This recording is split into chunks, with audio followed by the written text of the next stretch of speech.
Controlling recoil in Warzone from mouse and keyboard. Not enough people talk about this, and there are very few videos out there on this specific topic. In this video, we'll go over recoil patterns, loadouts, and best settings for controlling recoil. Yoink. So recoil is the upward and sideways movement of a weapon when firing. Mouse and keyboard offers precise control but requires practice and intentional techniques. Mastering recoil control will greatly improve your accuracy, especially with medium to long range engagements, and ultimately help you to secure more kills and dubs. Get them out. Each Warzone weapon has a unique recoil pattern. The patterns aren't the exact same every time, kinda like Counter-Strike, but close enough that you can learn to adjust accordingly. What I do before using a weapon, or even after changing my build, is to go in the firing range and learn the recoil pattern. You can toggle down this wall in the firing range to easily see and learn the pattern. Let's look at the LC10 for example. If we just fire the weapon and don't pull down the mouse at all, we can see the recoil going up and to the right and then shifting to the left. Now that we know this, we can pull down in the opposite direction of this pattern and even time the switch from upward right recoil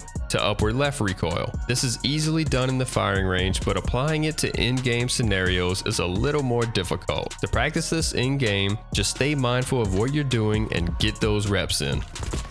Yep, not today, man. Next, let's talk about loadouts, then we'll hop into settings. Creating loadouts and weapon builds on mouse and keyboard can be a little different than the usual meta builds. The mistake I see lots of M&K players make is trying to run iron sight builds. I'm not saying it's impossible because there are some clean iron sights out there, but most of the time an optic will benefit more than you think. The first reason is for the visual clarity you get with an optic. An optic allows you to see each side of an enemy as well as above and below them. This will allow you to have the best visual on your enemy and allow you to track them as needed. Now, if there are some iron sight builds that you like, I highly recommend to run a suppressor to help with muzzle flash. Warzone muzzle flash is incredibly bad and will have you basically blind while in a gunfight. I always opt for using attachments like the vertical grip or G grip that help with horizontal recoil. In my experience, it's much easier to control recoil that's mostly vertical than trying to fight horizontal recoil. Ultimately, try to build your loadouts with the least recoil possible, but if you have to sacrifice a recoil attachment for something like a movement attachment, try to only give up your vertical recoil attachment and keep the horizontal.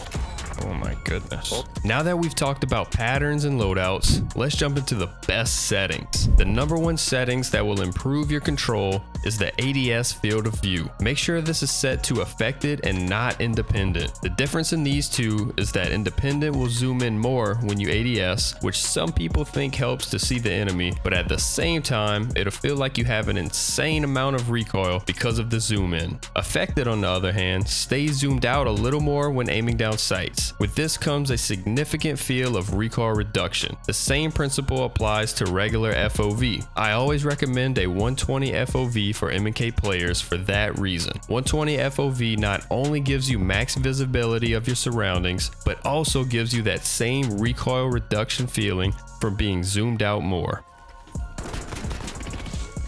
Get out the window, buddy.